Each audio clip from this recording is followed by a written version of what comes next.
Staffordshire is a county in the heart of the English Midlands, a wide and varied landscape that stretches from the southern edges of the Peak District in the north down to the outer reaches of Birmingham in the south. In the 1960s, it was a county of contrasts. The north was characterised by the Potteries, the cluster of towns around Stoke-on-Trent where the ceramic industry had shaped entire communities for generations. The south was industrial Midlands, Walsall, Cannock, Tamworth, towns built on coal, leather, metalwork and manufacturing, where working families lived in tight terraced streets, and the pace of life was determined by the factory shift and the school bell. Between these communities lay stretches of countryside, fields, farms, and at the geographical heart of the county, Cannock Chase. Cannock Chase was a place apart. A vast area of ancient woodland, open heathland, and deep ravines covering more than 26 square miles. It had been a royal hunting forest in the Middle Ages, and in the 1960s it was a place where families walked on Sunday afternoons, where children played among the pine trees, and where the A34, a major trunk road connecting the communities of Staffordshire with the wider Midlands, passed through on its long journey between Southampton and Manchester. Cannock Chase was something the people of Staffordshire were proud of. It was their open space, their countryside, their place to breathe. The towns around Cannock Chase in the 1960s were close-knit working communities. Walsall sat to the south, a borough town with a long industrial history. Its streets a mix of Victorian terraces and post-war housing estates. Its people bound together by the rhythms of work and neighbourhood life. Bloxwich was part of Walsall, a residential area of quiet streets and corner shops. Aston was to the south in Birmingham, a densely populated inner-city neighbourhood where families lived close together and children walked to school along streets they knew from infancy. These were ordinary communities. People knew their neighbours. Children played outside. Life moved at a human pace. It was into this ordinary world that Raymond Leslie Morris was born on the 13th of August 1929 in Walsall. He lived in Walsall his entire life. He was reported to have an IQ of 120. He went through various jobs before eventually securing a position as a foreman engineer at a precision instruments factory in Oldbury. In 1951, he married a woman named Muriel, the daughter of a neighbour 2 years his junior. They had 2 sons. To those who knew him socially, he was a respectable and hard-working man. Behind closed doors, his first wife later described him as a highly sexed individual with a need to express sexual dominance and control over his spouse and household.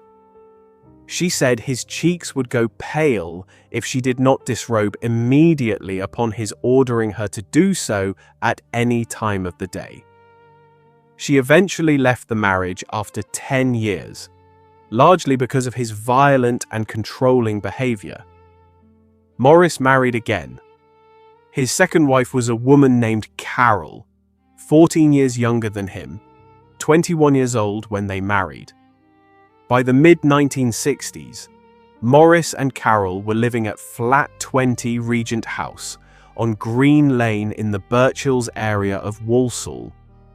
It was a council flat on the 5th floor of a high-rise block. It was situated directly opposite Walsall Police Station. On the 1st of December 1964, a 9-year-old girl named Julia Taylor was walking in her neighbourhood in Bloxwich when a man approached her. He told her he was a friend of her mother. She got into his car. He drove her away, sexually assaulted her, strangled her, and left her for dead in Bloxwich Lane. A passing cyclist found Julia before she froze to death. She was taken to hospital, She survived. The man who attacked her was not identified. The following year brought something worse. On the 8th of September 1965, 6-year-old Margaret Reynolds left her home in Aston, Birmingham, to walk to school. It was a Wednesday morning. Margaret was a small child making a journey she made every weekday. She never arrived. In the hours that followed her disappearance, 2,000 people searched the surrounding streets, parks, and open ground for any sign of her. They found nothing. Margaret Reynolds had vanished. 3 months later, on the 30th of December 1965, 5-year-old Diana Joy Tift said goodbye to her brother Terence at their home in Bloxwich and walked to her grandmother's house on nearby Chapel Street. It was a short and familiar walk. At 2 o'clock in the afternoon, she was seen outside her grandmother's home, beginning the short journey back to Hollomeadow Avenue where the family lived. She never arrived. Diana Joy Tift had also vanished. Searches were mounted. Police made inquiries across the area. Weeks passed, then another month, then another. The families of Margaret Reynolds and Diana Joy Tift waited through Christmas, through January, and into the new year without answers. On the 12th of January 1966, a workman carrying out maintenance on Cannock Chase made a tragic discovery in a ditch at a place called Manstey Gully, deep within the woodland. Police were called immediately. As officers recovered one child's body, they discovered a second beneath it. They had found Margaret Reynolds and Diana Joy Tift. Both girls had lost their lives in circumstances that shocked the nation. Margaret was 6 years old. Diana was 5. Police launched a major investigation. Cannock Chase was searched extensively. Witnesses were interviewed across the area. In the months before Margaret Reynolds disappeared, officers had already received reports of a lone man in a car attempting to lure young girls into his vehicle in the Aston and Walsall areas. A troubling pattern was beginning to emerge, but the man responsible remained unidentified. No arrest was made. On the 14th of August, 1966, a 10-year-old girl named Jane Taylor disappeared while riding her bicycle near Cannock Chase. Despite extensive searches, she was never found. In October of the same year, Raymond Morris was questioned by police after allegations involving 2 young girls at his home. The available evidence was considered insufficient to bring charges, and he was released. Something else happened that year that would not become known until much later. Morris's own brother went to Walsall police station and told officers that he and their mother had long been concerned about Morris's unhealthy interest in young girls. He told police they believed Morris was capable of abducting and killing the 2 children whose bodies had been discovered on Cannock Chase. The report was marked "No further action." A filing error meant it disappeared into police records and would not be rediscovered until years later, after further tragedy had unfolded. On the 19th of August, 1967, 7-year-old Christine Darby was playing outside with friends near her home on Camden Street in the Caldmore area of Walsall. It was a warm summer afternoon when a grey car pulled up nearby. The driver asked Christine's friend, Nicholas Baldry, for directions to Caldmore Green, pronouncing it Karma Green in the local dialect. After Nicholas pointed the way, the man claimed he was still unsure and asked Christine if she would show him the route, promising to bring her straight back.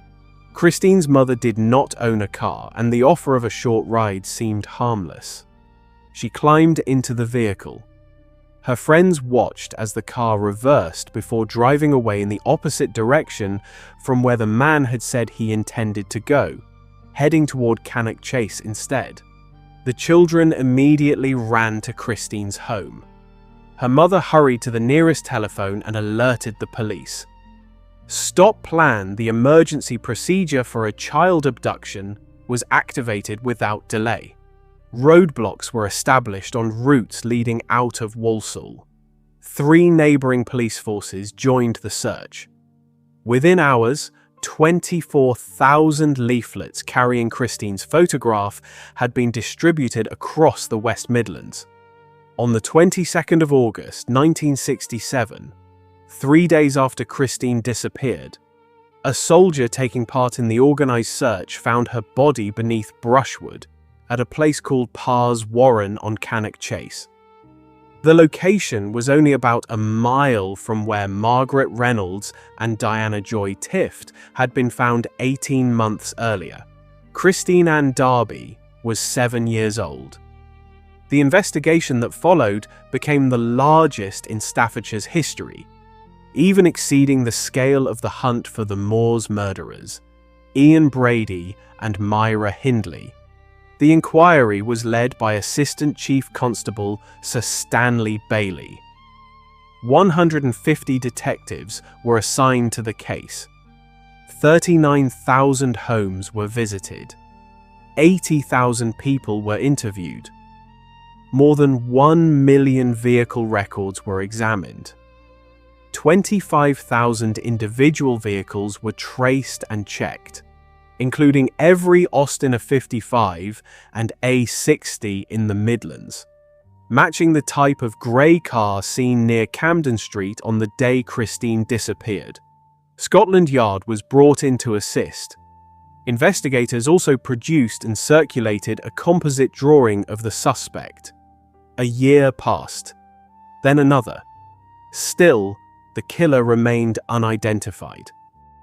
On the 4th of November 1968, 10-year-old Margaret Alton was building a bonfire for Guy Fawkes Night on waste ground at the junction of Bridgeman Street and Queen Street in Walsall. A green and white Ford Corsair pulled up alongside her. The man at the wheel leaned from the window and told her he had fireworks for her. As Margaret approached the car, he suddenly caught hold of her and tried to pull her inside. She resisted. A local resident named Wendy Lane saw what was happening and shouted at the driver. He immediately let go and sped away. As the car disappeared, Wendy managed to note part of its registration number, 429 LOP. Officers traced the registration, but it did not match any green and white Ford Corsair. They continued checking records and eventually realized that the digits 29 and 92 had been transposed. The registration 492 LOP proved to be a match. The vehicle was registered to Raymond Morris. Police visited Morris at his workplace. He appeared calm and cooperative. On the journey to the police station, he casually mentioned that he had previously owned an Austin A55. At the station, Morris was interviewed at length. He remained composed until detectives told him that his wife, Carol, had withdrawn the alibi she had previously given for the day Christine Darby disappeared. Morris lowered his head into his hands and quietly said, "Oh God, she wouldn't." He sat shaking his head. Morris was arrested on the 15th of November 1968. Carol later told officers she had simply been mistaken about the date. When detectives searched the flat on Green Lane, they recovered material involving a young girl that formed part of their investigation.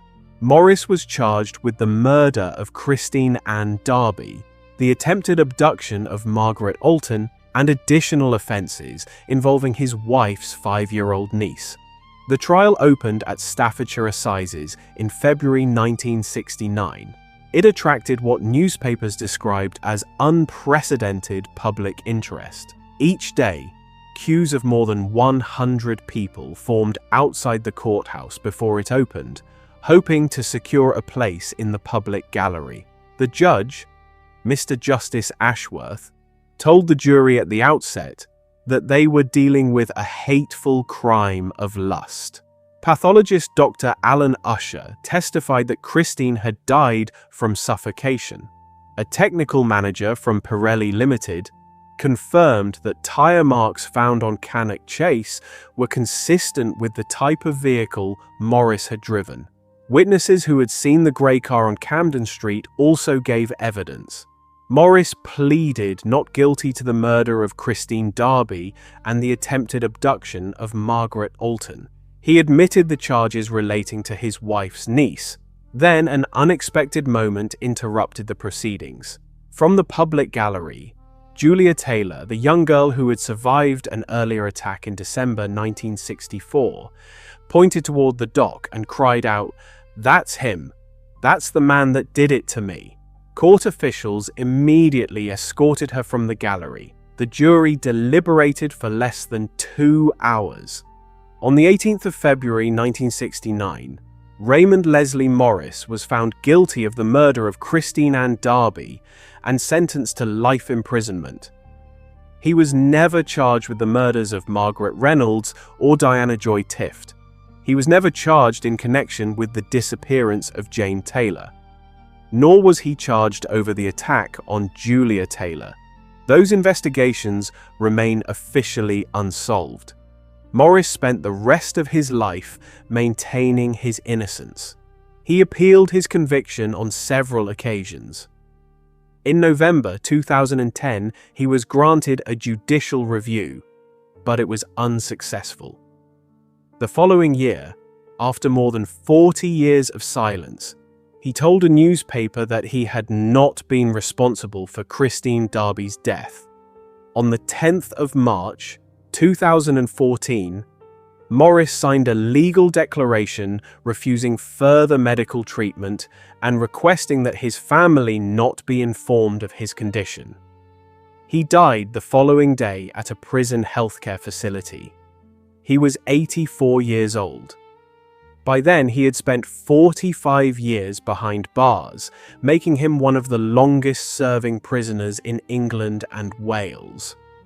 After news of his death was announced, retired police officer Maureen Freeman, who had worked on the original investigation, said she believed the families affected by the case would feel no sense of loss at his passing. Hello everyone. Thank you for listening and drop any feedback below. I would love to hear your thoughts and hope to see you again right here on Cold Case UK.